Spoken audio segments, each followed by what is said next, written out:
सूचना, ये कहानी पूरी तरह से काल्पनिक है। इसमें दर्शाए गए पात्र, स्थान और घटनाएं लेखक की कल्पना पर आधारित हैं। इनका किसी भी जीवित या मृत व्यक्ति, स्थान या संस्था से कोई संबंध मात्र संयोग हो सकता है। इस कहानी का उद्देश्य केवल मनोरंजन, प्रेरणा और सामाजिक संदेश देना है। कृपया इसे वास्तविकता से जोड़कर न देखें। दर्शकों की विवेकशीलता आवश्यक है।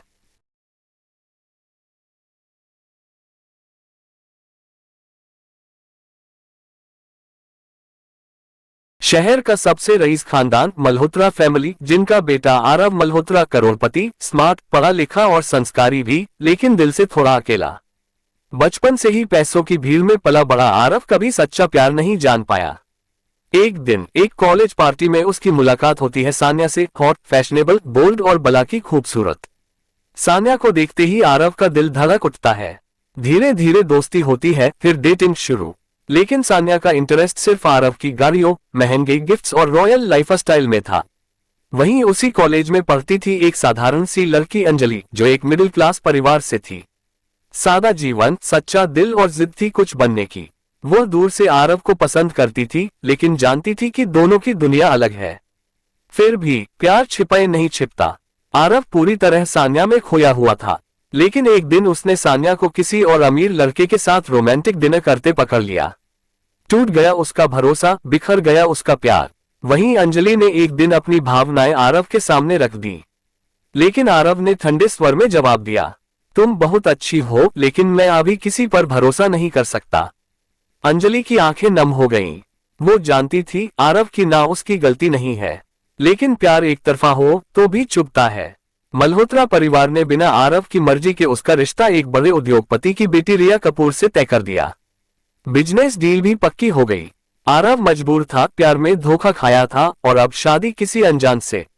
इस खबर से सान्या और अंजलि दोनों ही टूट गईं। सान्या को झटका इसलिए लगा क्योंकि अब उसका सोने का कुआं किसी और की होली में रंग डालने जा रहा था। अंजलि का दिल इसलिए टूटा क्योंकि उसकी चुपचाप पूजा गई मोहब्बत अब किसी और की होने जा रही थी।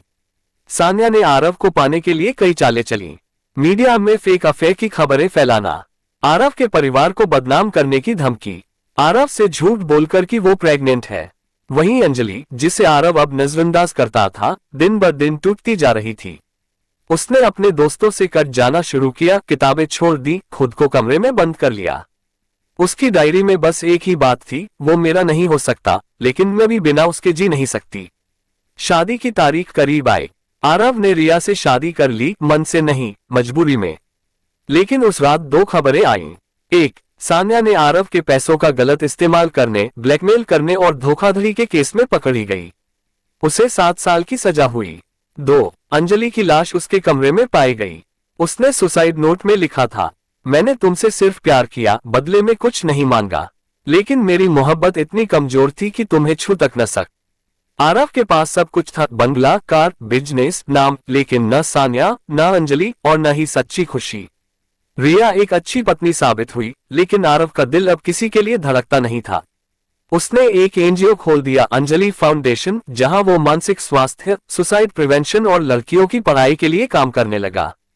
वो हर साल 14 फरवरी को अकेले बैठकर उस डायरी के पन्ने पढ़ता है जो अंजलि ने आखिरी बार लिखी थी। सीख, ग्रेटर देन पैसे से लोग खरीदे जा सकते हैं, प्यार नहीं। और सच्चा प्यार अगर अनदेखा किया जाए तो उसकी खामोशी भी चीख बन जाती है।